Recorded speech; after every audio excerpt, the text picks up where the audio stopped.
What is going on, guys, and welcome back to another video. It is your boy Javi here, bringing you another auto tech video. And in today's video, we're going to be talking about the $4.3 million Bugatti Tourbillon that has been revealed. So let's get into the video. Let's talk about the article, because this is a beast of a car. If the gods, or if God himself handmade a vehicle, this would be it. I'm not a big fan of supercars, but this car is amazing. Let's get into the video. All right, guys, so what is going on? So let's talk about this God crafted or God handmade of a vehicle. As you guys know, or people who personally know me, I'm not a big fan of supercars. I don't wet my pants like other people do when they see a Ferrari or they see a Lamborghini. That's just not me. I don't do that.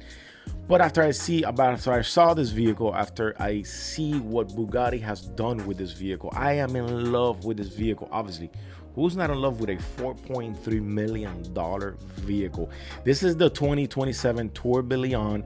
It is an amazing vehicle with 1,800 horsepower V16 hybrid motor. So what does this $4.3 million vehicle get you? But first, let's look at some of the pictures here. As we can see in this video, this car looks amazing. I love the color of this vehicle.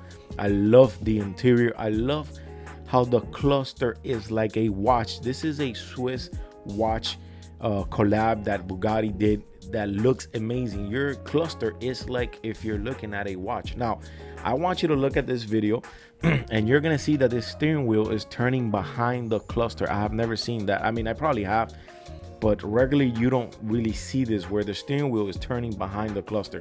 Now, one of the key things that stood out for me was actually this cluster, because it looks like a watch, it looks like the chrono or whatnot, and it just looks amazing. So what does this what does this $4.3 million vehicle get you? Because it is a plug-in hybrid. It does have a plug-in hybrid system, but it is amazing. I love this vehicle. I mean, for that kind of price, who really wouldn't? So $4.3 million. So the layout is pretty much it has two front motors, a mid-engine, a rear motor, all-wheel drive, two-passenger, two-door coupe. It is a 8.3, 986 horsepower. It also has the extra two with 335, and the ones that are front and 335 for the rear, a whopping 1775 horsepower. It has a 1-speed auto front, which is for the hybrid, and an 8-speed twin clutch auto for the rear. Now get this, the curb weight of this vehicle is a bit. This car weighs 4,500 pounds, and the EPA is really not yet there that we know of. It does a 0 to 60 in 2.0 seconds. It is going to be releasing for the summer of 2006. So let's get in to some of the design and stuff like that, and what the article says of this vehicle, because this is an amazing vehicle. I just love that cluster. That cluster to me looks amazing. Power and speed are only two factors in the 2017 Bugatti Tourbillon's performance. Now, you got to remember that Bugatti is a luxury vehicle. It happens to be a very fast performance vehicle, but it is a luxury vehicle set by the brand themselves. So like the Chiron before it, Bugatti said its main concern effort was to put the Tourbillon a better handler without sacrificing its GT-like ability. To that end of the Tourbillon's new carbon fiber monocoque chassis is designed to be strong but lightweight. It's supported by a Formula One inspired exposed carbon ceramic rear diffuser, which is designed to easily swap out like an F1 nose cone if damaged, and carbon composite 3D printed on the front end, which is sick that a company is using 3D printing carbon composite. Now, I want to look at the rear of this vehicle. This car looks amazing. It resembles a little bit like the McLaren. I kind of see a little bit of a McLaren in it.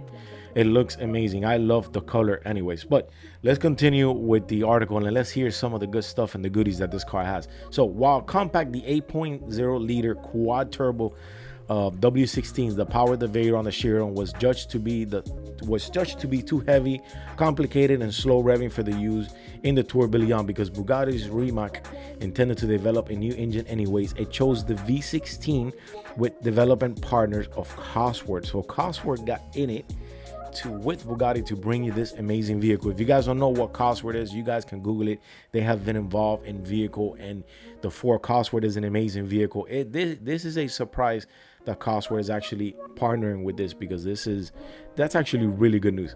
And part of its cylinder count, comparative simplicity, and lighter weight versus the W16s. Bugatti engineered both flat plane and cross plane crank versions of the new 8.3 naturally aspirated 90-degree V16, but the team landed on a cross plane version of the engine with a 3+ foot long crankshaft. That is insane.